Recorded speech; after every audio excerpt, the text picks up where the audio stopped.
ഇവളീ ഭാഗ്യം തൂക്കി എങ്ങോട്ടാണെന്നല്ലേ പറയാം. അതിനു മുന്നേ ഞങ്ങളിപ്പോൾ ഉള്ളത് ലണ്ടനിലെ സ്റ്റാൻസ്റ്റഡ് എയർപോർട്ടിലാണ്. ഇവിടെ നിന്നാണ് ഇന്ന് ഞങ്ങളുടെ ഫ്ലൈറ്റ്. അപ്പോൾ അതിനു മുന്നേ ഞാൻ ഒന്ന് രണ്ട് കാര്യങ്ങൾ നിങ്ങൾ കാണിച്ചു തരാമെന്ന് വിചാരിച്ചു. ഒന്നാമത്തത് ഈ ഒരു റെസ്റ്റോറൻ്റ് ആണ്, കോംപ്റ്റെയർ ലെബനീസ്. ഇത് നമ്മുടെ സ്റ്റാൻസ്റ്റഡ് എയർപോർട്ടിലെ മെയിൻ ലോഞ്ചിലാണ്. ഗൂഗിൾ മാപ്പിൽ നോക്കിയാൽ നിങ്ങൾക്ക് ലൊക്കേഷൻ കിട്ടും. ഞങ്ങൾ ഈ ഒരു റെസ്റ്റോറൻറ്റിൽ കയറാൻ കാരണം തന്നെ ഈ ഒരു ആംബിയൻസ് ആണ്.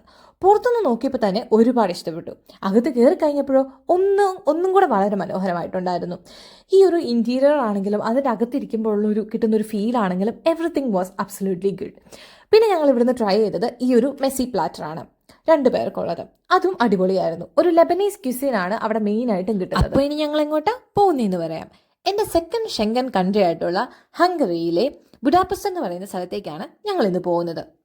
ഈ ഒരു കൺട്രി പോകുന്നതിന് മുന്നേ എനിക്ക് ഈ ഒരു കൺട്രീനെ പറ്റി യാതൊരു ഐഡിയ ഉണ്ടായിരുന്നില്ല. പക്ഷേ ഫ്ലൈറ്റിലിരുന്ന് ഈ ഒരു ലാൻഡിങ് വ്യൂ കണ്ടപ്പോൾ തന്നെ ബുഡാപെസ്റ്റ് എന്ന് പറയുന്ന ഈ ഒരു പ്ലേസ് എൻ്റെ മനസ്സിൽ ഒരു പ്രത്യേക സ്ഥാനം നേടി. ഈ ഒരു ലവ് അറ്റ് ഫസ്റ്റ് സൈറ്റ് എന്നൊക്കെ പറയത്തില്ലേ, അതുപോലെ. ഈ വീഡിയോ എടുത്ത സമയത്ത് എനിക്ക് അറിയത്തില്ലായിരുന്നെങ്കിലും എഡിറ്റ് ചെയ്ത സമയത്താണ് ഞാൻ മനസ്സിലാക്കിയത് ഈ ബുഡാപെസ്റ്റിൽ ഞങ്ങൾ പോയ എല്ലാ മേജർ അട്രാക്ഷൻസും തന്നെ ആ ഒരു ലാൻഡിങ് വീഡിയോയിൽ കാണാമായിരുന്നു. എനിവേ, ഞങ്ങൾ എന്തായാലും എയർപോർട്ടിൽ വന്ന് അവിടുന്ന് ടാക്സി എടുത്ത് നേരെ ഞങ്ങളുടെ ഹോട്ടലിലെത്തി. അപ്പോൾ ബുഡാപെസ്റ്റിലെ ബാക്കി വിശേഷങ്ങളൊക്കെ അടുത്ത പാർട്ടുകളിലൂടെ കാണാം.